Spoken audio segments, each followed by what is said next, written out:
प्रायोजक हैं गोल्डी मसाले। नमस्कार, मैं हूं प्रदीप विश्वकर्मा और आप देख रहे हैं आज का मुद्दा। और आज का हमारा मुद्दा है लव जिहाद 104 वर्सेस 224।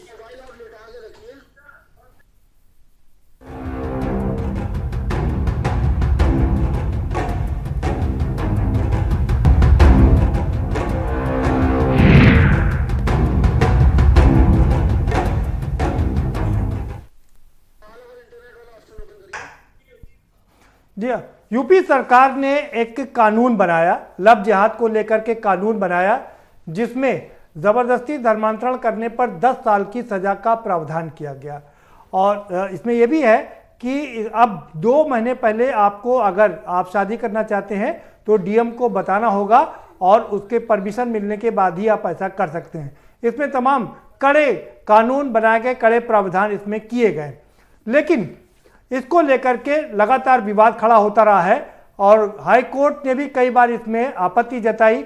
और उसके बाद 30 दिसंबर को 104 आईएएस ने, पूर्व नौकरशाहों ने चिट्ठी लिख करके उत्तर प्रदेश के मुख्यमंत्री को सलाह दे डाली कि आप एक बार संविधान का दोबारा से अध्ययन कर ले।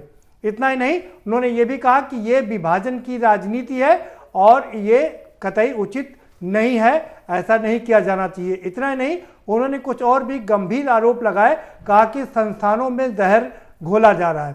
अब 30 तारीख की जो चिट्ठी थी 104 पूर्व नौकरशाहों ने लिखी थी, उसमें बहुत महत्वपूर्ण लोग थे और उन महत्वपूर्ण लोगों में थे शंकर मेनन थे, शिव शंकर मेनन, जो कि विदेश सचिव थे, और प्रधानमंत्री के पूर्व सलाहकार भी उसमें थे। यानी कि तमाम बड़े सीनियर आईएएस इसमें थे, जिन्होंने चिट्ठी लिख करके उत्तर प्रदेश के मुख्यमंत्री को यह सलाह दे डाली थी। उसके बाद लेटर का जवाब लेटर से दिया गया और 224 पूर्व नौकरशाह, जजेस और बुद्धिजीवियों ने चिट्ठी लिख करके इन 104 पूर्व नौकरशाहों पर कड़ी आपत्ति दर्ज कराई और उन्होंने कहा, एक लोकतांत्रिक तरीके से चुनी हुई सरकार को दोबारा संविधान का अध्ययन करने की सलाह देना कतई उचित नहीं है। इसके अलावा उन्होंने और भी तमाम आरोप लगाए जो इन 104 आईएएस अधिकारियों ने उसमें चिट्ठी लिखी थी, पूर्व नौकरशाहों ने उन पर पलटवार किया। और आज का हमारा मुद्दा भी इसी बात को लेकर के है कि लव जिहाद पर 104 वर्सेस 224। और ये जो 224 लोगों ने चिट्ठी लिखी है, ये भी कोई मामूली लोग नहीं है, बहुत ही महत्वपूर्ण पदों पर रहे हैं। और जिसकी अगुवाई में ये चिट्ठी लिखी गई है वो हैं योगेंद्र नारायण जी, पूर्व महासचिव राज्यसभा के, उत्तर प्रदेश के चीफ सेक्रेटरी भी रह चुके हैं। ये उनकी अगुवाई में ये चिट्ठी लिखी गई है और उन 104 लोगों को जवाब दिया गया है। हम इसी पर चर्चा करेंगे। हमारे साथ में तमाम खास मेहमान जुड़ चुके हैं, हम उनसे आपका तारुफ भी करवाएंगे, लेकिन उससे पहले आपको एक रिपोर्ट दिखा देते हैं। जरा ये रिपोर्ट देख लीजिए और समझ लीजिए, उसके बाद इस पर चर्चा करेंगे।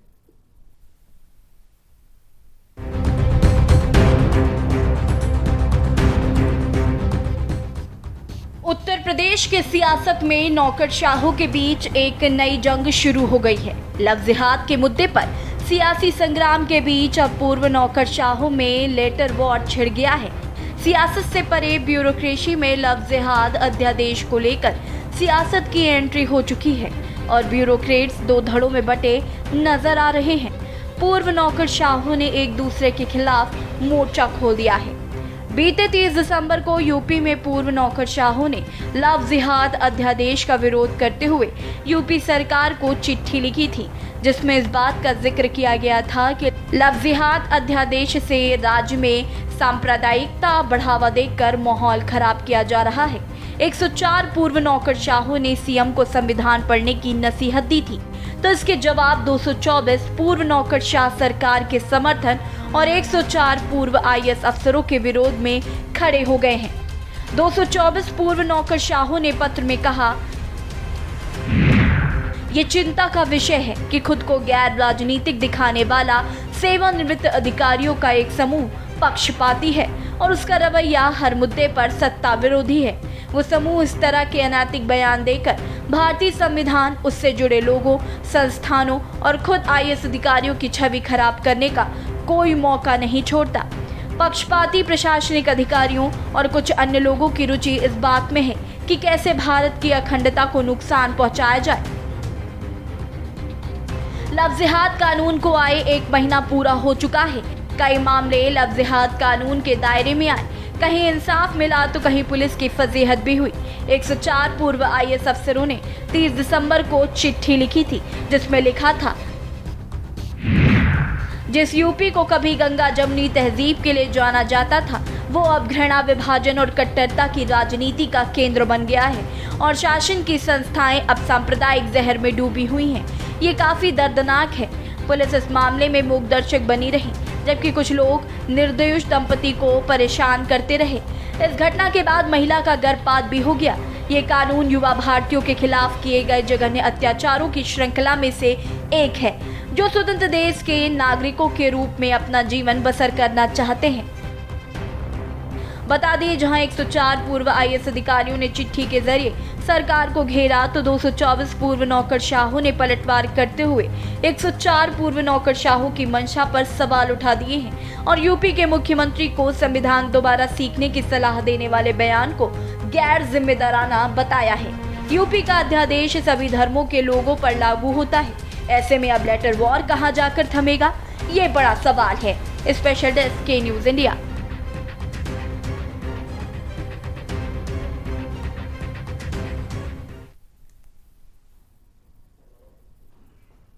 जी हाँ, तो हमारे साथ में तमाम खास मेहमान जुड़ चुके हैं।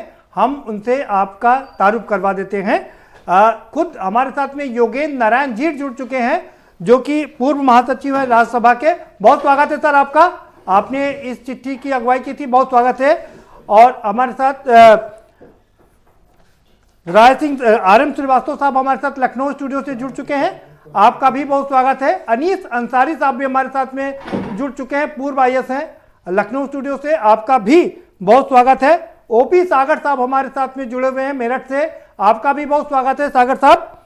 और अब से कुछ देर बाद एक और खास मेहमान हमारे साथ में जुड़ेंगे, और जब वो जुड़ेंगे तो हम उनसे आपका परिचय जरूर करवाएंगे। हमारे साथ में नागेंद्र सिंह राठौर भी जुड़ चुके हैं, भारतीय जनता पार्टी के विधायक हैं, आपका भी बहुत स्वागत है राठौर साहब।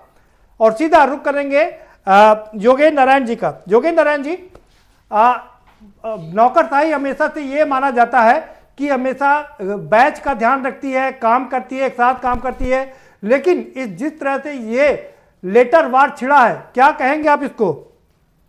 जो 104 अधिकारियों ने पत्र लिखा था मुख्यमंत्री को, उसमें शायद पूरा इन्होंने ऑर्डिनेंस जो जारी किया है उत्तर प्रदेश सरकार ने, उसको पढ़ा नहीं था। क्योंकि ये जो ऑर्डिनेंस है किसी एक धर्म विशेष के लिए नहीं है, ये सभी धर्मों के लिए समान कानून बनाया गया है। और इसमें सिर्फ ये कहा गया है कि जो प्रोसेस है ऑफ कन्वर्जन, उसका एक तरीका क्या होना चाहिए, वो कानून में लिखा है। जैसे अभी आपने भी कहा था अभी कि अगर कोई कन्वर्ट करना चाहता है तो डिस्ट्रिक्ट मजिस्ट्रेट को 60 दिन पहले, 60 डेज पहले एक नोटिस दे दे, और जो भी कन्वर्ट करने के जो जिनको अधिकार है उनको भी 30 दिन का नोटिस डिस्ट्रिक्ट मजिस्ट्रेट को देना चाहिए। तो कन्वर्जन रोका नहीं गया है, एक प्रक्रिया बनाई गई है, एक तरीका बनाया गया है। और इससे ये महसूस किया जा रहा है कि ये तरीका जो है अन्याय है, ये है, वो हमें समझ में नहीं आई क्यों कह रहे हैं। क्योंकि तरीका जो है सबके लिए समान है, कानून जो है सबके लिए समान है। अच्छा, और इंटरफेथ मैरिजेस यानी कि अंतरधार्मिक जो विवाह हैं उस पर कोई रोक नहीं है। जैसे इलाहाबाद हाई कोर्ट और दिल्ली हाई कोर्ट ने कहा है, जो एडल्ट्स हैं वो उनको अधिकार है कि किससे शादी करें। इंटरफेथ मैरिजेस का कोई प्रतिबंध नहीं है, ये केवल कन्वर्जन के लिए एक प्रोसेस निर्धारित करता है। तो ये जो गलतफहमी सी लगाई गई है, जो पहला लेटर पत्र लिखा गया 104, उसमें कुछ ऐसा कि एक विशेष धर्म के मानने लोगों के लिए खिलाफ है, ये मुझे समझ में नहीं आया कहीं, क्योंकि ऑर्डिनेंस में कहीं भी इसका जिक्र नहीं है। मान्य कानून है, सब धर्मों पर लागू है, कहीं भी इंटरफेथ मैरिजेस पर कोई प्रतिबंध नहीं है। सिर्फ है। कन्वर्जन का एक तरीका उन्होंने नया ठीक है। निकाला है। ठीक है सर। ये कानून जी केवल उत्तर प्रदेश में नहीं बना है, जी, मध्य प्रदेश स्वतंत्रता पर नहीं बना है। जी, मध्य प्रदेश में भी बना है कानून ये। जी 1947 में प्रदेश, हिमाचल प्रदेश, उत्तराखंड में बना है। तो ये समझ में नहीं आया कि सिर्फ उत्तर प्रदेश के मुख्यमंत्री को क्यों लिखा गया। दूसरी बात, ये जो उन्होंने लिखा है पत्र में कि उत्तर प्रदेश के मुख्यमंत्री को फिर से पढ़ना चाहिए संविधान, जी ये मुझे कुछ आपत्तिजनक भाषा लगी, जी क्योंकि ये किसी को वो कहना जो elected prime minister, chief minister है, उसको कहना कि तुम फिर से संविधान पढ़ो तब कानून बनाओ। भाई ये कानून भी तो स्टेट जो आपका जुडिशियल कमीशन है, स्टेट लीगल कमीशन, उसने पूरे पहलू देखे, उसने एक संस्तुति की कि इस तरह का कानून बन सकता है, सब जी। पहलू देखकर।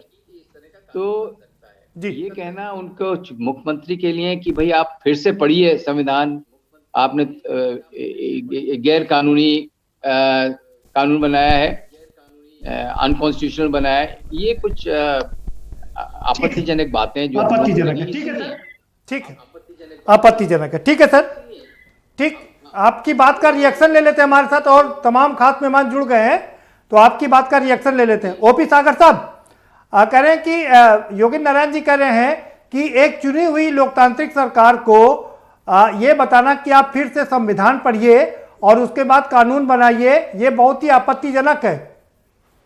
हूं कि वो ये कहना तो वाकई ठीक नहीं है। एक चुनी हुई लेजिस्लेटिव असेंबली है और ये भी कॉन्स्टिट्यूशनल प्रोविजन है उसमें, और कानून बनाने का भी है। लेकिन देखिए ऐसा है ना कि कानून, कोई भी कानून जो है वो कॉन्स्टिट्यूशन से, it should not contradict to the constitution. Article 25 को जब हम कोट करते हैं, देखिए बहुत सिंपल सी बात है कि हम सही बात है, कोई भी रिलीजन इंडिया में रहते हुए भारत में हम हर तरीके का रिलीजन प्रैक्टिस कर सकते हैं और सारे। तो ये जो है, मैं योगेंद्र नारायण साहब को बात सही है, उन्होंने एक बात जो कहा है कि इसमें कहीं पर भी कन्वर्जन को रोकने का एक वो है, कहीं पर भी इंटरफेथ मैरिजेस को जो है रोका नहीं गया। लेकिन किस प्रकार का प्रचार प्रसार इस कानून को लेके किया जा रहा है उत्तर प्रदेश में खास तौर से, वो हो सकता है इसीलिए ब्यूरोक्रेट्स ने उत्तर प्रदेश को लिखा, हालांकि ये सभी जगह एप्लीकेबल है और सब जगह होना चाहिए। क्योंकि हम कॉन्स्टिट्यूशन के विपरीत जाके, हम आर्टिकल 25 के विपरीत जाके नहीं कर सकते।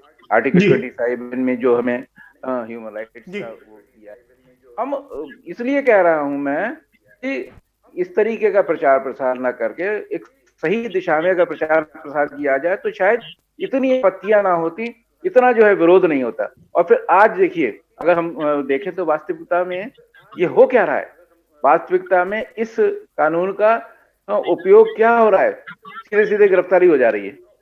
क्या ये जो है उचित है? या जिस देश में हर तरीके का कानून, धर्म प्रैक्टिस करने की परमिशन है, कॉन्स्टिट्यूशनल राइट है सर, फंडामेंटल राइट, उसमें क्या हो रहा है कि उन्होंने कन्वर्जन तोड़ी है। हम इंटरफेथ मैरिजेस तो हजारों लाखों सेलिब्रिटीज तो खूब करते रहते हैं, उनको कभी कोई नहीं कहता था, और आज भी जो है होगा, इंटरफेथ मैरिजेस होती रहेंगी। लेकिन इंटरफेथ मैरिज होते ही ये है कि उन्होंने कन्वर्ट कर दिया, और पर्टिकुलर उसमें ये, और उसमें नहीं हो रहा है। केवल जो है जब किसी को हिंदू में कर लेते हैं तो हिंदू लड़की को हिंदू लड़के को कन्वर्ट होने के देखते हैं तो वो समझते हैं कि ये तो लव जिहाद है। लव जिहाद क्या है? ये वर्ड ही इतना गलत पॉइंट किया हुआ है। मैं तो इससे इतना गलत पॉइंट किया हुआ है। ठीक है ओपी सागर साहब, ठीक है, आप हमारे साथ और भी मेहमान हैं, पहले सबकी प्रतिक्रिया ले लेते हैं। अनीस अंसारी साहब, क्या कहेंगे आप?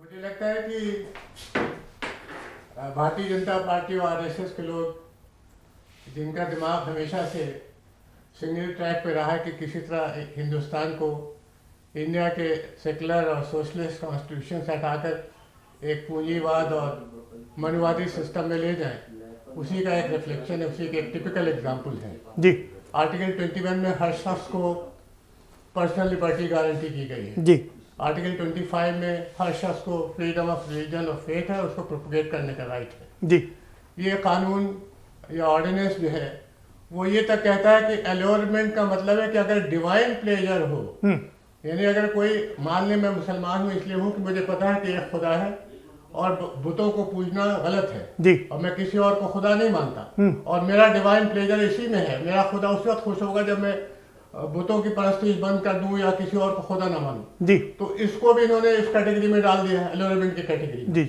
तो बुनियादी तौर पर यह कानून 2-3 वजूहात से लाया गया है। जी एक तो ये कि इस वक्त किसानों के साथ जो जाति कर रही है सरकार, उससे ध्यान हटाना चाहते हैं। अब हम लोग इतने पढ़े लिखे लोग यहाँ पर देख रहे हैं, योगेंद्र नारायण जी और दूसरे, ये सब के सब इस वक्त किसानों के 60 लोग मर गए, उनकी तरफ से ध्यान हट के हमारा सारा दिमाग लग रहा है कि ये ऑर्डिनेंस क्या हो गया। जी तो ये एक डाइवर्जनरी टैक्टिक है बीजेपी और आरएसएस की, जब उनके हाथ पैर में गर्मी लगती है जनता की जी तो वो एक ले आते हैं रिलीजन बेस्ड एक टोटा। जी। तो ये चीज।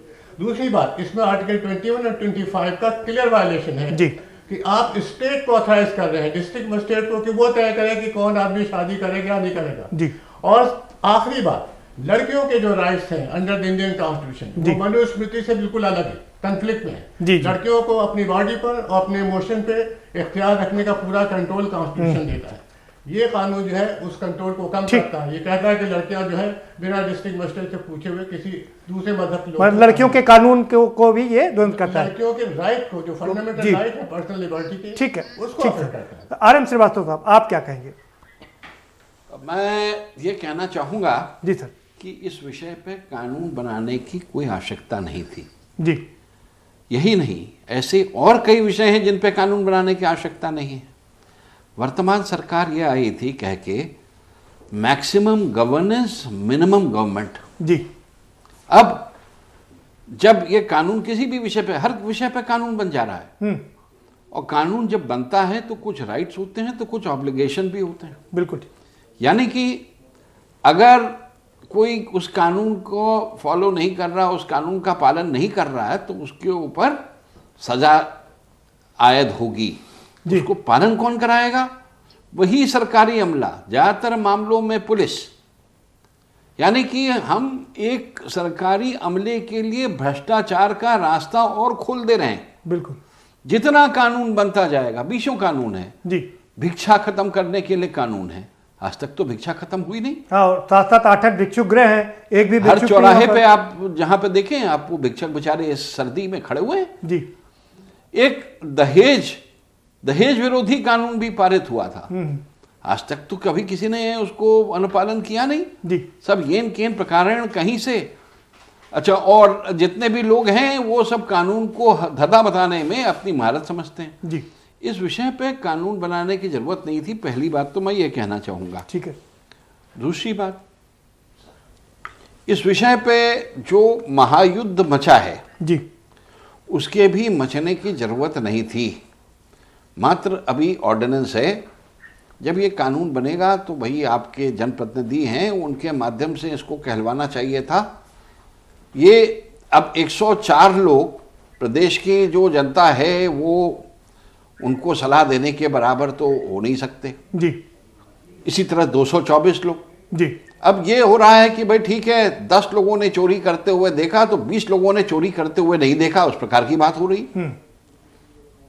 तो यह तो एक राजनीतिक प्रतिबद्धता जी सब अपनी अपनी दिखा रहे हैं। जी जी जिन्होंने दस्तखत किए हैं, कभी उनका सामाजिक सरोकारों से इतना नहीं रहा है प्रतिबद्धता की साहब उसके लिए चिट्ठी लिखने के पहले भी तो इस तरह की 20 चीजें हुई हैं। जी 20 सामाजिक। आपने बहुत शानदार शब्दों का इस्तेमाल किया कि जो चिट्ठियां लिख रहे हैं उनकी राजनीतिक प्रतिबद्धता है। हम इसी को आगे बढ़ाएंगे। पहले नागेंद्र सिंह राठौड़ जी का एक छोटा सा वो प्रतिक्रिया ले लेते हैं। राठौड़ साहब, आपने सारे तमाम बड़े ब्यूरोक्रेट्स को सुना, क्या कहेंगे आप? कि बहुत लंबे समय से ऐसे लोगों की सरकार रही है जो वोट बैंक की खातिर तुष्टीकरण की राजनीति करते रहे हैं। नहीं तो पहले योगेंद्र नारायण जी जो कह रहे थे, आप उनकी बात को समझने का प्रयास करिए जी और उसके बाद ये लोग, जहां तक अंसारी जी की बात है, ये लफ्ज जिहाद शब्द का प्रयोग क्यों हो रहा है? वो तो विधि विरुद्ध धर्म परिवर्तन अध्यादेश है 2020 जी। और अंसारी जी अब अधिकारी नहीं है, एक राजनीतिक पार्टी की मानसिकता रखते हैं, इसलिए इनको ये गलत लगता है। मैं ये पूछना चाहता हूँ, वो भी सागर है, आईपीएस रहे, कि अगर कोई व्यक्ति अपनी फेक आईडी के द्वारा किसी से सोशल मीडिया में संपर्क करता है और फिर उसके संबंध में आता है, रिलेशनशिप में आता है, और जब उसकी फेक आईडी तो उसको कौन सा कानून लगना चाहिए? क्या उसने अपने धर्म को छुपाने के बाद अपने संबंध बनाए और जब बाद में पता चली? ठीक है नागेंद्र जी, ठीक है नागेंद्र जी, ठीक है नागेंद्र जी, आपकी बात बिल्कुल ठीक है। दोबारा से आपका रुख करूंगा, योगेंद्र नारायण जी का रुख करूंगा। योगेंद्र नारायण जी, आपने सुना ओपी सागर साहब कह रहे हैं, अनीस अंसारी साहब कह रहे हैं कि ये ठीक है कि लोकतांत्रिक चुनी हुई सरकार है और उसको इस तरह से सलाह नहीं देनी चाहिए, लेकिन कानून में जो अधिकार दिए गए हैं संविधान में, आर्टिकल 21, आर्टिकल 25 के अधिकारों का उल्लंघन है। साथ ही साथ में अनीस अंसारी साहब कह रहे हैं कि लड़कियों को जो अधिकार दिए गए हैं उसका भी उल्लंघन है। संविधान में अधिकार दिए गए हैं उसका तो पूर्ण रूप से पालन होना चाहिए जी। हम लोगों का केवल ये कहना था कि जो पत्र उन्होंने लिखा है 104 अधिकारियों ने, उसमें जो इन्होंने लिखा है कि ये गैर कानूनी है या अनकॉन्स्टिट्यूशनल है, तो भाई हमारे देश में एक जुडिशियल रिव्यू की पावर भी कॉन्स्टिट्यूशन में दी गई है जी। और कोई भी कानून अगर अनकॉन्स्टिट्यूशनल होता है वो स्ट्राइक डाउन हो जाएगा जी, और उसका उसको फिर high court, supreme court strike down करके उसको ये भी एक मैसेज पहुंचेगा जिस सरकार ने भी कानून बनाया है कि भाई ये गलत है या सही है और सुधार करें। कभी कभी ऐसा भी होता है कि कुछ कानून जो बनते हैं उसमें 2-3 अमेंडमेंट सजेस्ट करती है सुप्रीम कोर्ट, हाई कोर्ट की भाई ये सवाल यहाँ पर योगेंद्र नारायण सर, सवाल यहाँ पर योगेंद्र नारायण सर जी, सवाल यहाँ पर ये है कि कह रहे हैं कि आरएम साहब ने कहा कि जो भी चिट्ठी लिख रहे हैं उनकी राजनीतिक प्रतिबद्धता है, चाहे 104 वाले हों चाहे 224 वाले हों। हेलो जी सर, जी सर, क्या बोल रहे हैं फिर से? योगेंद्र सर, क्या बोल रहे हैं योगेंद्र सर? आरएम श्रीवास्तव साहब कह रहे हैं कि चाहे 104 नौकरशाह, पूर्व नौकरशाह हो या 224, ये जो चिट्ठियां लिख रहे हैं उनकी राजनीतिक प्रतिबद्धता है। किस आधार पर कह रहे हैं? क्योंकि इसके माने तो ये हुए कि कोई भी लोग अगर अपने विचार व्यक्त करें तो उसको ऑटोमेटिकली, अगर गवर्नमेंट के अगेंस्ट है वो भी प्रेरित हो जाएगा, अगर गवर्नमेंट के सपोर्ट में तो ये भी कहा जाएगा कि भाई ये तो उस गवर्नमेंट को सपोर्ट करते हैं। इसके माने कोई भी आदमी अगर राय देना चाहता है या बोलना चाहता है वो उसको पॉलिटिकली माना जाएगा, मोटिवेटेड जी। ये मेरी राय में सही नहीं है। आप जो तर्क है वो कानूनन तर्क है, वो जो आपने बताया कि भाई इसमें जो प्रक्रिया लगाई गई है इस कानून में वो गलत है, सही है, उतना तो आपका हक है कहने का और इसमें मुझे कोई बुराई नहीं है।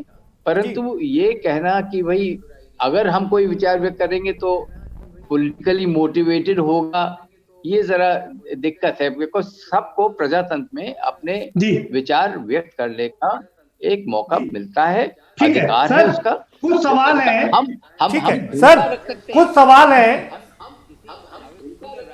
जी, हम सहमत नहीं हो सकते सर। कुछ सवाल है जो 30 दिसंबर को चिट्ठी लिखी गई थी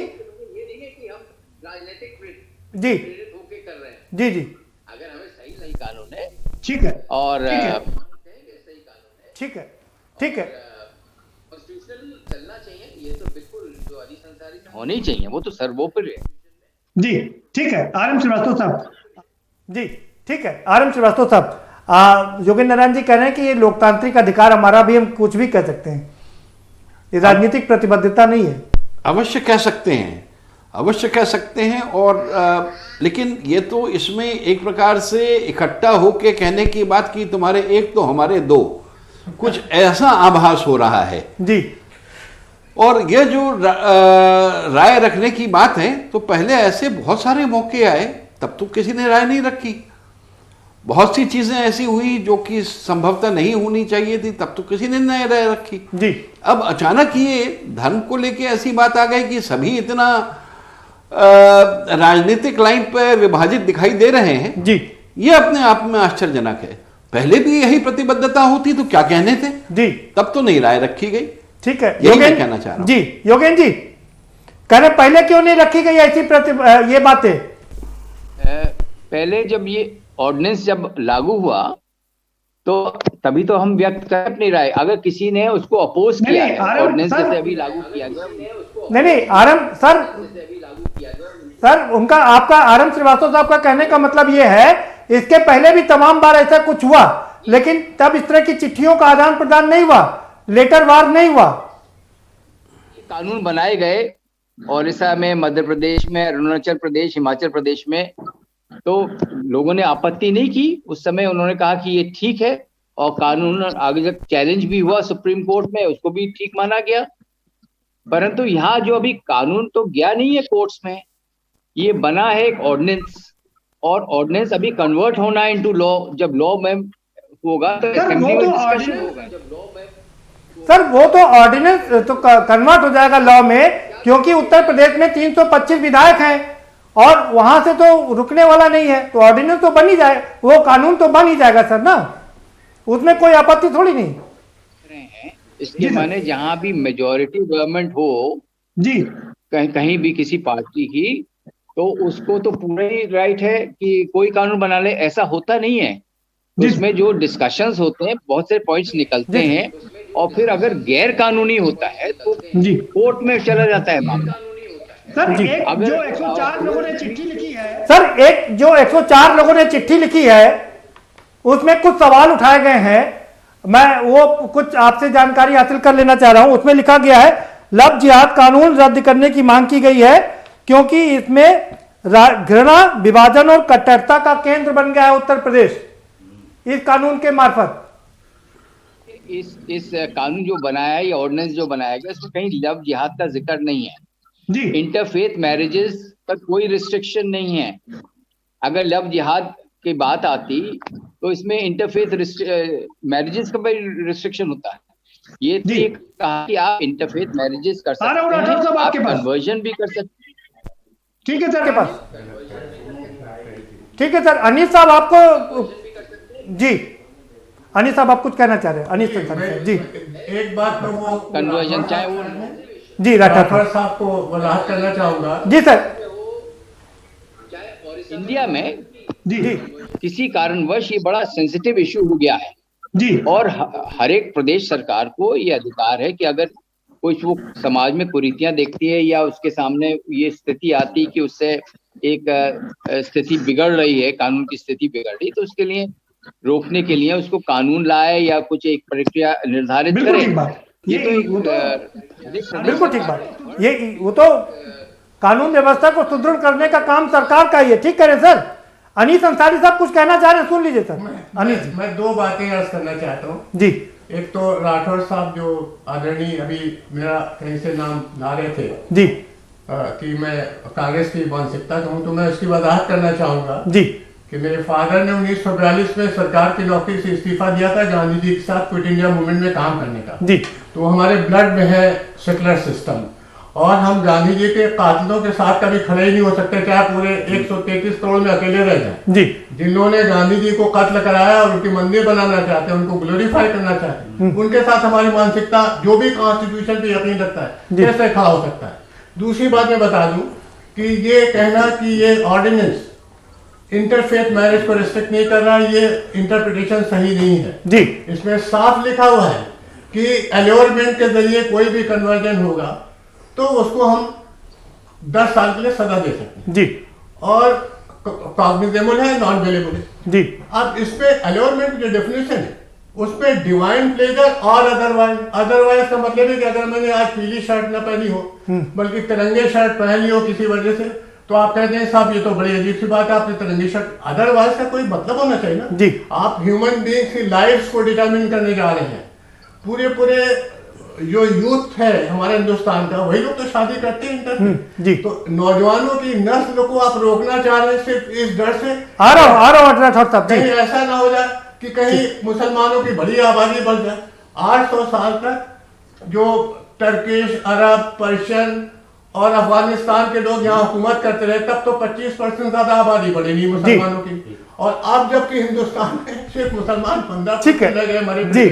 हम डेमोग्राफी की बात बाद में करेंगे सर। नहीं, उसी से तो जुड़ा हुआ है। इसका सारा डर आरएसएस वालों का ये है हाँ कि कहीं डेमोग्राफी ना बढ़ जाए, कहीं अपर कास्ट हिंदुओं की आबादी घट ना जाए। ठीक है सर, हमारी मजबूरी, एक छोटा सा ब्रेक लेंगे और ब्रेक के पार आएंगे तो योगेंद्र नारायण जी के पास फिर से चलेंगे और उनसे जवाब लेने की कोशिश करेंगे, उनसे समझने की कोशिश करेंगे। अनीस अंसारी साहब ने भी कुछ सवाल उठाए हैं, आरएम श्रीवास्तव साहब ने भी कुछ सवाल उठाए हैं और हमारे ओपी सागर साहब ने भी जो सवाल उठाए हैं उनके जवाब तलाशने की कोशिश करेंगे, लेकिन एक छोटे से ब्रेक के बाद।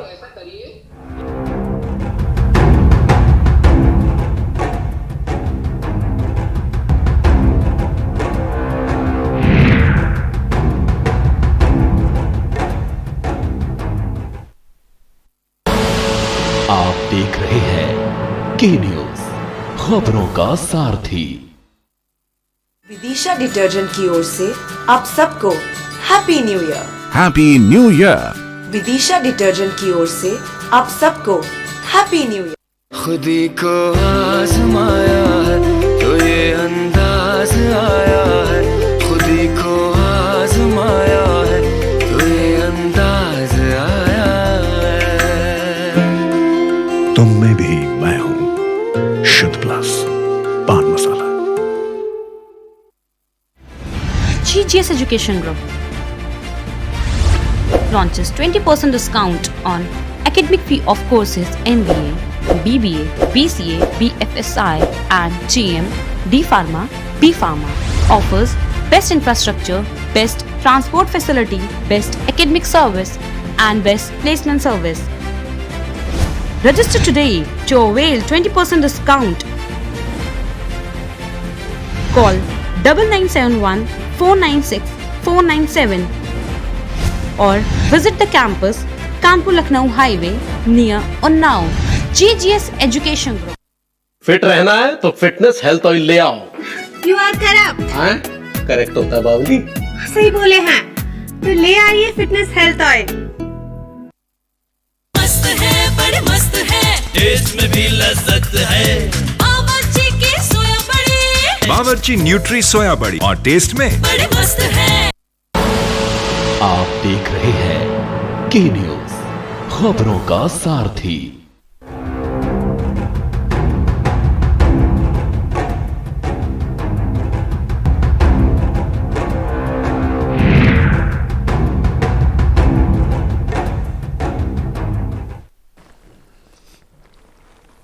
ब्रेक के बाद आपका स्वागत है। योगेंद्र सर के पास चलेंगे। योगेंद्र जी, अनीस जी कह रहे थे कि उसमें एक शब्द लिखा गया एलोरमेंट, यानी कि प्रलोभन देना, और ये प्रलोभन के नाम पर कुछ भी किया जा सकता है और ये एक प्रकार से प्रताड़ना है लोगों की। दो चीजें स्पष्ट अलग अलग हो जानी चाहिए, एक तो शादी की बात, मैरिज की बात, और दूसरा कन्वर्जन की बात।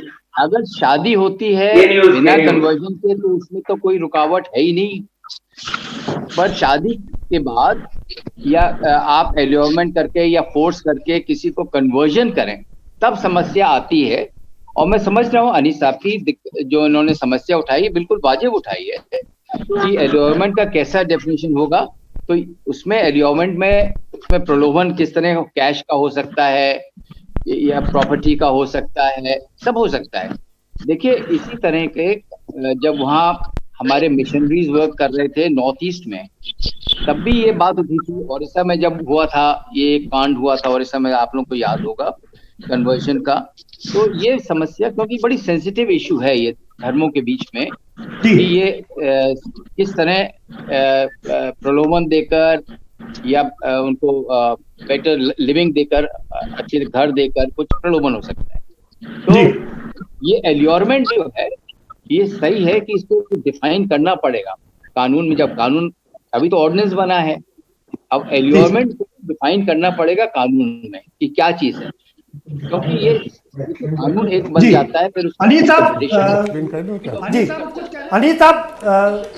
अनिल साहब कुछ कहना चाह रहे हैं सर, सुन लीजिए जी। सर, इसमें जो एल्योरमेंट ऑर्डिनेंस में दिया है उसमें कहा गया है कि any gift, gratification, easy money और material benefit either in cash और kind, employment, free education in a reputed school run by any religious body or better lifestyle, और मजे की बात डिवाइन प्लेजर और अदरवाइज। अब कोई आदमी, सीधी सी कॉमन सेंस की बात है, अगर मैं मुसलमान और हिंदू होना चाहूँगा तो उसी वक्त तो होगा जब मुझे पता होगा कि मेरा भगवान ईश्वर जो ज़्यादा खुश होगा अल्लाह मियाँ के मुकाबले में, वरना मैं इस्लाम में बड़ा रहूँगा, मुझे क्या परेशानी। कोई हिंदू लड़का या लड़की अगर इन इस्लाम में या क्रिश्चियनिटी में जाएगा तो बुनियादी तौर पर इसीलिए जाएगा कि उसको पता है कि जो उसका मजहब है वो डिवाइन प्लेजर के लिए फिट नहीं है, ईश्वर जो उससे खुश नहीं, वो इस्लाम में जाएगा तो अल्लाह मियाँ खुश हो जाएंगे और क्रिश्चियनिटी में जाएंगे तो जीसस क्राइस्ट खुश हो जाएंगे। तो essence of conversion is to recognize the fact that the religion you are sitting in is not suited for you spiritually, तभी तो लोग कन्वर्ट करते हैं। और इसमें एक लफ्ज डाल दिया अदरवाइज, यानी किसी और वजह से भी अगर आपको एलोरमेंट हुआ हो तो भी आप जो है कन्वर्जन नहीं कर सकते। हमें दिस इज रेडिकुलस। अगर ये कोर्ट में चैलेंज होगा तो इसको इतना इलास्टिक डेफिनेशन दे दी है और इतना ओपन टू मिसयूज कि पुलिस वाला कभी किसी को भी कन्वर्जन केस में पकड़ लेगा कि साहब इस वजह से आप कन्वर्ट हो गए, क्योंकि अदरवाइज की तो कोई डेफिनेशन होती नहीं है। अदरवाइज तो एक बिल्कुल ब्लैंकेट एक कहना चाहिए कि कानून के बियॉन्ड बिल्कुल जंप लगा दिए। तो मुझे लगता है कि गवर्नमेंट ऑफ यूपी को बहुत संजीदगी से, आपके पास आऊंगा जी। योगेंद्र नारायण सिंह जी, आपने सुना, मैं ओपी सागर साहब का रुख करना चाहूंगा लेकिन शायद वो म्यूट पर है। ओपी सागर साहब अपना अनम्यूट कर लीजिए और आप अपनी प्रतिक्रिया जाहिर करना चाह रहे हैं तो रख दीजिए। जी ओपी सागर साहब, ओपी सागर साहब आपसे कुछ सवाल हैं। जो चिट्ठी लिखी है 104 लोगों ने, उसमें यह कहा गया है कि उसको जो बाद में चिट्ठी लिखी है लोगों ने, उसमें कहा है 104 लोगों ने जो चिट्ठी लिखी है उसको राजनीति से प्रेरित बताया है। एलिगेशन है जी, इंडिया में एक दूसरे के ऊपर आरोप लगाना, तो फिर जो 224 ने लिखी है वो भी कहते हैं राजनीति से प्रेरित हो जाएगा। दूसरा सवाल ये है, बिल्कुल ठीक है सर, दूसरा सवाल ये है, बिल्कुल ठीक है सर। सवाल नंबर 2 ये है, एक लोकप्रिय और चुनी सरकार को बदनाम करने की कोशिश है ये। मैं बता रहा हूं कि इतने बुद्धिजीवी वर्ग ने पहली बार एक कोई एक्शन लिया है। सरकार को सुनना चाहिए और लोगों को भी सुनना चाहिए। सुप्रीम कोर्ट में भी ये मामला गया हुआ है, ऐसा नहीं है कि अभी वहां से अभी ऑर्डिनेंस को एक्ट बनने में, जैसा अभी पहले हमारे पूर्व वक्ता बता भी रहे हैं, और जहां मेजोरिटी गवर्नमेंट है वह तो बहुत इजी है, तो पास हो ही जाना है, एक्ट बन जाना है। लेकिन हमें अगर उसमें कुछ खामियां हैं तो उस पर पुनर्विचार करने की कोई जो है जरूर सोचना चाहिए, क्योंकि देखिए जहां पर मेजोरिटी है। छोटा छोटा सवाल का जवाब ले लेते हैं। ठीक है सर, छोटा छोटा सवाल का जवाब ले लेते हैं सदन के अंदर जी। क्या कहते हैं, इसलिए मैं समझता हूँ ये एक अच्छा कदम है, ये बहुत अच्छा कदम है, इसको अप्रिशिएट करना चाहिए रादर इसको क्रिटिसाइज करने के। एक सवाल और है सर, उसमें कहा गया है, जो चिट्ठी लिखी गई है, अध्यादेश सभी धर्मों पर लागू होता है, ये किसी खास धर्म को रिस्ट्रिक्ट करने के लिए नहीं किया गया है, किसी पर्टिकुलर धर्म के लिए नहीं है। लेकिन क्या किस तरीके से प्रचारित, मैं पहले भी मैंने कहा कि देखिए प्रचार प्रसार जो हो रहा है वो किस तरीके से हो रहा है और कहाँ उपयोग हो रहा है। गिरफ्तारियां शुरू हो गई यहाँ पर, पर्टिकुलर एक ही मामले में गिरफ्तारियां हो रही हैं और किसी मामले में गिरफ्तारी नहीं है, मुकदमा कायम नहीं हुआ है। तो अभी कम से कम तो थोड़ा सा तसल्ली कर लेना चाहिए। और हमारी जो है जो वर्किंग मशीनरी है, खासतौर से जैसे आरएम श्रीवास्तव साहब भी कह रहे हैं, अल्टीमेटली पुलिस है, एनफोर्समेंट उसको करना है। एनफोर्समेंट में वो पता नहीं क्यों इतने उत्साही हो जाते हैं कि गलत सही का फैसला लिए हुए तुरंत एक्शन पे आ जाते हैं, तुरंत जो कर देते हैं। एक और सवाल है सर, एक और सवाल है सर, एक और सवाल ले लेते हैं, फिर योगेंद्र जी के पास जवाब लेने चलेंगे जी। और एक तो जो चिट्ठी लिखी गई है 30 दिसंबर को, उसमें यह भी कहा गया है कि प्रदेश की गंगा जमुनी तहजीब को खराब करने की कोशिश की जा रही है। जी सागर साहब, जी सागर साहब, गंगा जमुना तहजीब, आपने अगर प्रदीप जी मेरे से सवाल किया है, मेरे से आंसर चाह रहे हैं, तो मेरा यह है कि देखिए गंगा जमुनी तहजीब हमारी जो एक ही मान्यता है कि हिंदू मुस्लिम लोग सभ्यता एक ही साथ रहेंगे, ये गंगा जमुनी तहजीब का अर्थ निकाला गया है अभी तक। जी तो हमारा तो ये क्या, कॉन्स्टिट्यूशन सबको बराबर मानता है, हम भारत के संविधान को जो है खुद किए हुए हैं, हमें उसका मानना चाहिए, सब लोग बराबर हैं, सब लोग। तो हमें इस तरीके का भेदभाव जो है कहाँ पैदा हो रहा है? ठीक है सर, की वजह से सारा मामला गड़बड़ हो रहा है। ठीक है, पॉलिटिक्स की वजह से धर्म को और किया जा रहा है। ठीक है सागर साहब, पॉलिटिक्स की वजह से सारा मामला गड़बड़ हो रहा है। नागेंद्र सिंह जी कुछ बहुत देर से कुछ कहना चाह रहे हैं। नागेंद्र जी कह रहे हैं ये राजनीति जो ना कराए वो कम है। जी जी, तो मुझे ये लग रहा था कि अंसारी साहब एक पूर्व IAS नहीं है, MIM के एक नेता बोल रहे हैं। यहाँ जो अध्यादेश है वो विधि विरोधी धर्म परिवर्तन। अरे चीफ सेक्रेटरी तक जाने वाले थे सर, APC रहे हैं, बहुत वरिष्ठ नौकरशाह रहे उत्तर प्रदेश के। भाषा का प्रयोग कर रहे हैं, हमें लगता है कि वो MIM की सदस्यता ग्रहण कर चुके हैं, इसलिए उनको विधि विरुद्ध जो धर्म परिवर्तन का अध्यादेश है एक धर्म के खिलाफ लगता है, जब ऐसा नहीं है।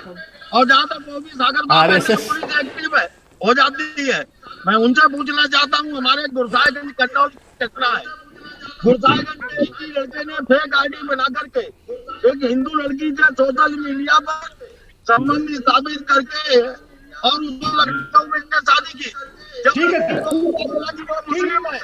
ठीक है सर, ठीक है सर, आपकी बात का जवाब दिला दे। अंसारी साहब आप कुछ कहना चाहेंगे, जवाब देना चाहेंगे? कह रहे हैं कि शायद आप किसी मुस्लिम संगठन के सदस्य के रूप में आप बात कर रहे हैं।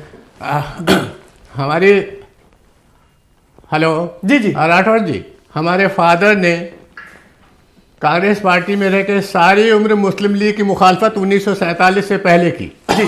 1942 में सरकारी नौकरी से इस्तीफा देके राष्ट्रीय आंदोलन मुझे लगता है जब RSS और BJP के लोग अंग्रेजों की गुलामी के लिए बढ़ बढ़ के नारे लगा रहे थे 1942 में, तब हमारे खानदान ने मेन राष्ट्रधारा में रह के हिंदुस्तान को आज़ाद करने के लिए कुर्बानी दी जी, और हम आज़ादी के बाद भी बराबर मेन धारा में है, कॉन्स्टिट्यूशन की धारा। राठौर साहब रुकिए भाई, ये लोग मनुस्मृति वाले हैं जी, ये RSS वाले मनुस्मृति वाले हैं, दूसरी तरफ चली जाएगी तो मैं इसको यहीं पर रोकना चाहूंगा। राठौर साहब आप बने रहिए हमारे साथ में, बहुत सीनियर ब्यूरोक्रेट बने हुए, आप थोड़ा सुन भी लीजिए। योगेंद्र नारायण जी के पास चलेंगे। योगेंद्र नारायण जी, आपने सारे लोगों को सुना, अब आप कुछ कहना चाहेंगे? जी जी योगेंद्र नारायण जी, अंसारी साहब को आपने सुना, अंसारी साहब को भी सुना, और आपने OP सागर साहब को भी सुना। वो कह रहे हैं कि ये कानून ठीक नहीं है। लोग तो अपनी राय दे चुके हैं जी, और अनीस साहब ने एक बात उठाई है कि इसमें एल्योरमेंट और जैसे ऐसी इसकी परिभाषा नहीं दी गई है, और ये it is open to interpretation. तो मैं जब कानून बनेगा तो ये जो आपके जो थोड़े कंफ्यूजन है वर्डिंग में जी, ये मुझे उम्मीद है, पूरी उम्मीद है कि राज्य सरकार इसको क्लियर कर लेगी। कानून में कोई खराबी नहीं है, उसमें जो अगर कंफ्यूजन है या कुछ खामियां हैं, तो जब कानून बनेगा ये सब सभी प्रक्रिया में रहती है हमारे कानून बनाने में, कि अगर कोई सुझाव आते हैं पब्लिक से या कोई कंफ्यूजन रहता है तो उसको हम लोग ठीक करते हैं।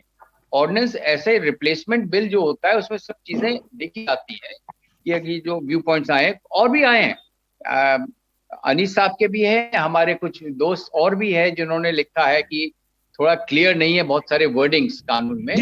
तो मुझे पूरी उम्मीद है कि राज्य सरकार ने जब कानून बनेगा लेजिस्लेटिव असेंबली में पेश किया जाएगा तो ये सब खामियां जो हैं उसमें दूर हो जाएंगी। ये नॉर्मल प्रोसीजर है, कोई ऐसी बात नहीं है। ठीक है सर, जी जी ठीक है सर, कानून वो सही है, उसमें कोई नहीं है, और एक सामान्य कानून है, सभी धर्मों पर लागू है, तो इसमें कुछ सेंसिटिव बहुत ज्यादा नहीं होना चाहिए इस विषय पर। ठीक है सर, ठीक है सर, योगेंद्र सर आ रहा हूँ आपके पास में। हमारे साथ एक और बहुत खास मेहमान जुड़ चुके हैं, पूर्व IAS है राय सिंह साहब, और हमारे साथ में RM श्रीवास्तव साहब भी जुड़े हुए हैं, उनसे भी प्रतिक्रिया लूंगा, लेकिन राय सिंह साहब का रुख करेंगे। राय सिंह साहब, लव जिहाद पर 104 वर्सेस 224, क्या कहेंगे आप? हेलो राय सिंह साहब, लव जिहाद को जो कानून बना है, ये अध्यादेश ऑर्डिनेंस आया है, उस पे पहले 104 पूर्व IAS अधिकारियों ने चिट्ठी लिखी और इसके पक्ष में 224 लोगों ने चिट्ठी लिख दी। ये एक नया ऑर्डिनेंस कर जी जी मैं तो ये कहूंगा कि इसमें बड़ा सोच विचार के एक्शन लेने की जरूरत है, और जो कमी है इनको तुरंत दुरुस्त करना चाहिए जी।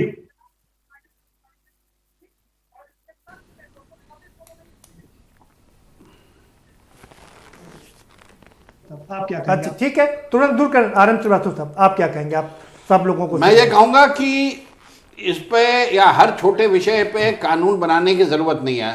छोटा विषय क्या, हर विषय पे जी जी। इससे आम नागरिक की परेशानियां बढ़ती हैं। सरकारी अमले के पास पब्लिक को परेशान, आम नागरिक को परेशान करने के हथियार बढ़ते हैं, और जो उनका असली काम है उस पर वो ध्यान देते नहीं, वो इन्हीं सब तरह की चीजों पर लगे रहते हैं जी। जो असली काम है गवर्नेंस देने का, उसमें सरकारी अमले का जरा भी ध्यान नहीं है। इन्हीं सब ये जो पेरिफेरल इश्यूज में कहूँगा कि जो आदमी की जिंदगी में बहुत महत्वपूर्ण नहीं है आम नागरिक जी, वो उस पे उसकी ओर ध्यान चला जाता है।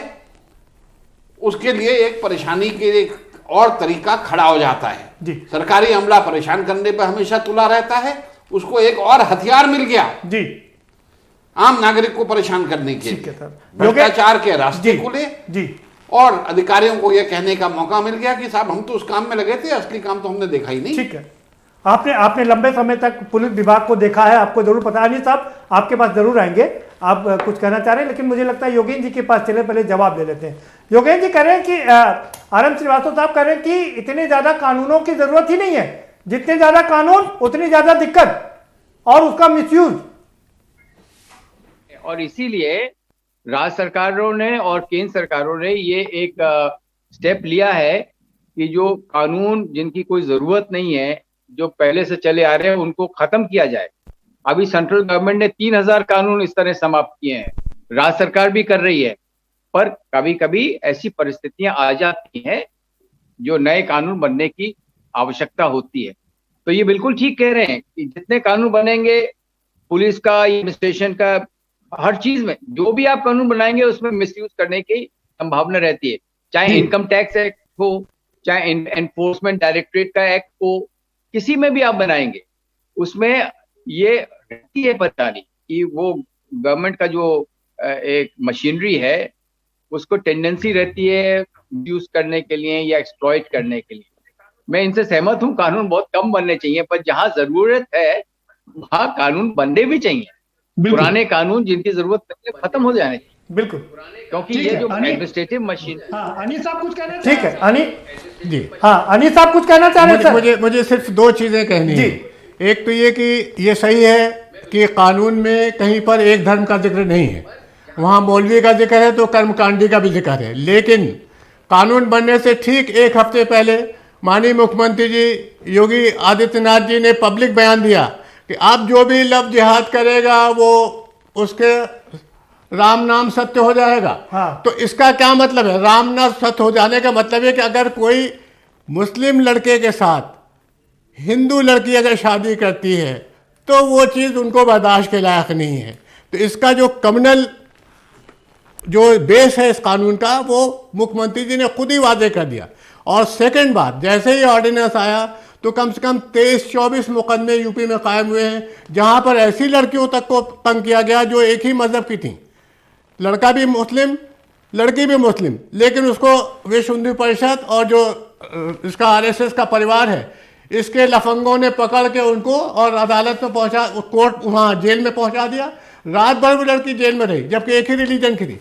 तो इस कानून का मिसयूज कितना होगा मुसलमान गरीबों के लिए, इसका अंदाजा भी लगाना मुश्किल है। ये कानून बुनियादी तौर पर सोसाइटी को पोलराइज करने के लिए लाया गया है, और इस वक्त लाया गया है जबकि किसान हमारे अपनी जिंदगी की लड़ाई लड़ रहे हैं, और पार्टी चाहती है आरएसएस कि उस लड़ाई से लोगों का ध्यान भटक जाए। तभी इतने पढ़े लिखे लोग बैठे हुए एक ऐसे फजूल से कानून पे बात कर रहे हैं जिसका आदमी की जिंदगी से कोई लेना देना नहीं।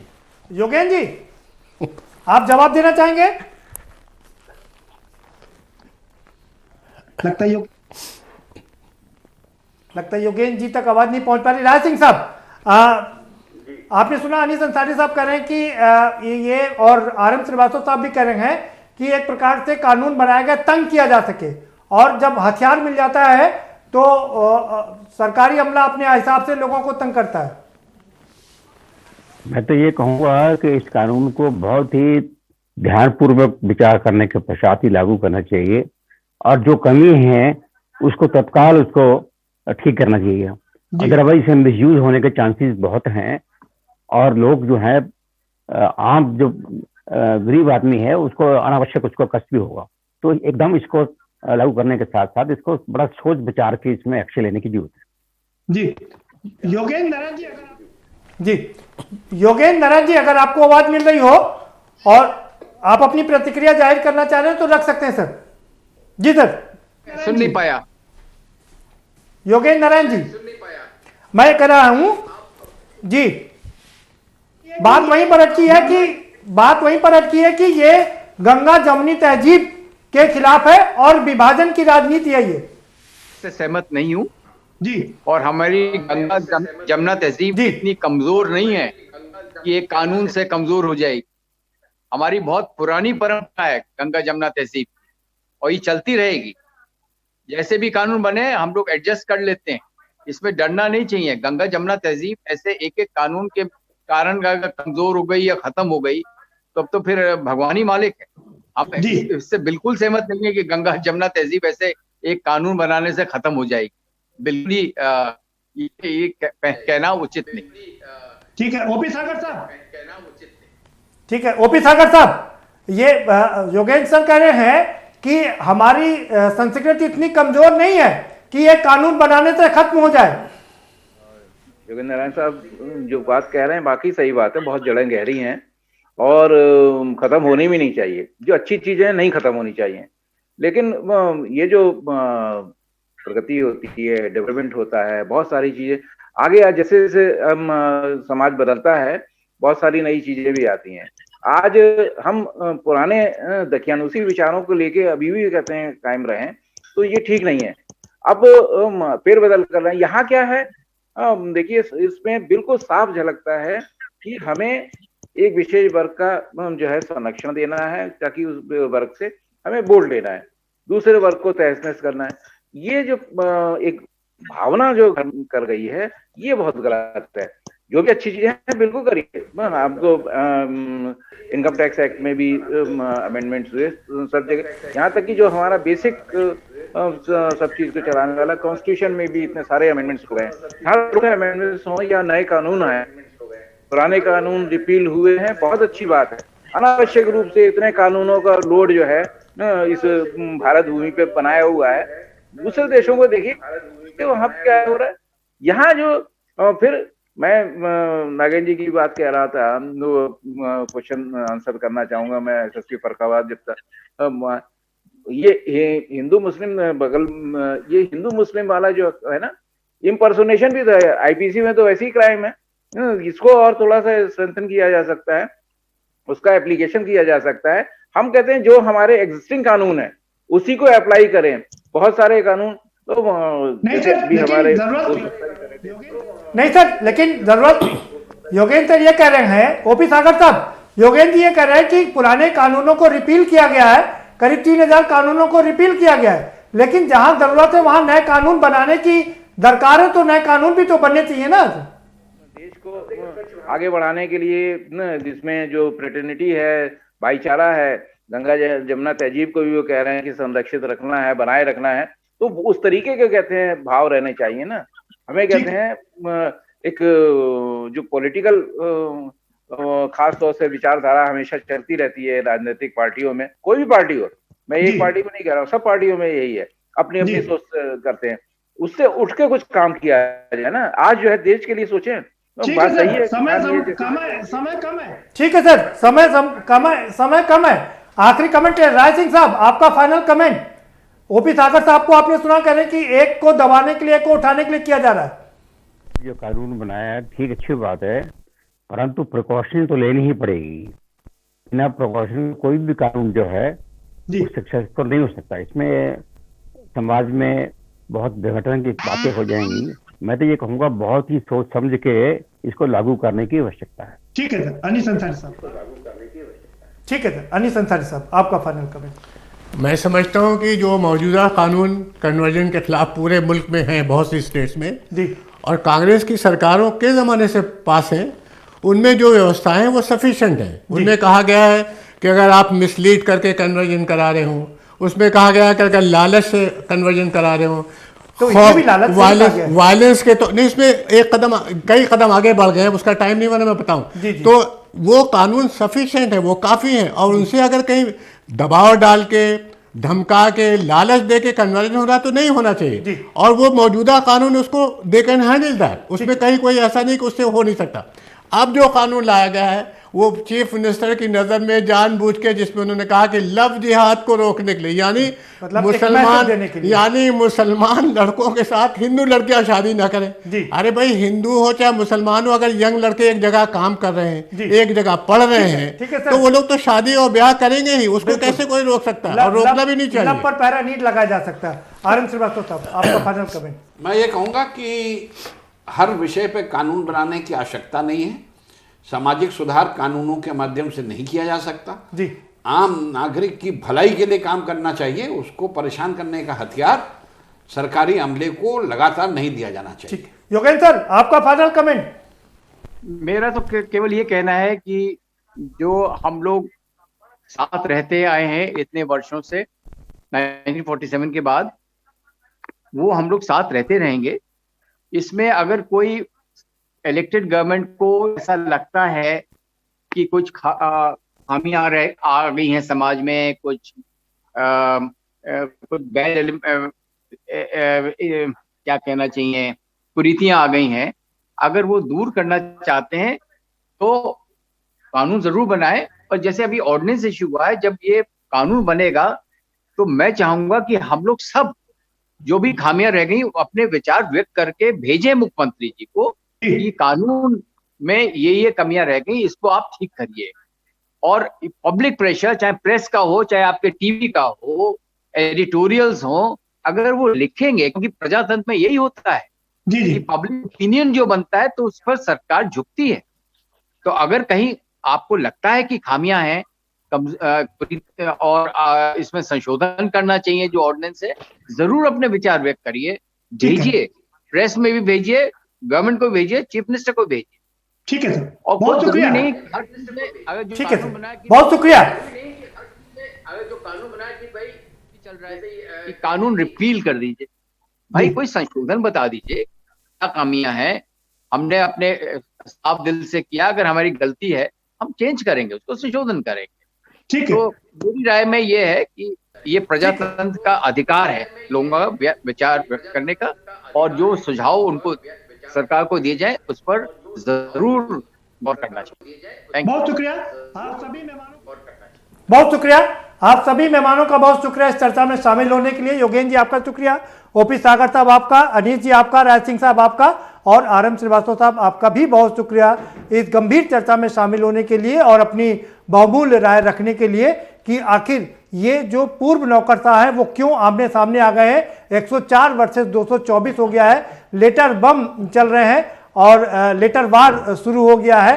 क्या ये लेटर वार आगे भी चलता रहेगा या इसके रुकने की कोई गुंजाइश है? लेकिन योगेंद्र नारायण जी ने ये बात सही कही है कि अगर किसी को आपत्ति है तो उस पर लिखना चाहिए, मुख्यमंत्री को भी लिखना चाहिए, और सब चीज़ों को देखने के बाद ही कानून बनाया जाना चाहिए। फिलहाल इस कार्यक्रम में इतना ही। आप हमें दीजिए इजाजत और बाकी खबरों के लिए देखते रहिए के न्यूज़ इंडिया।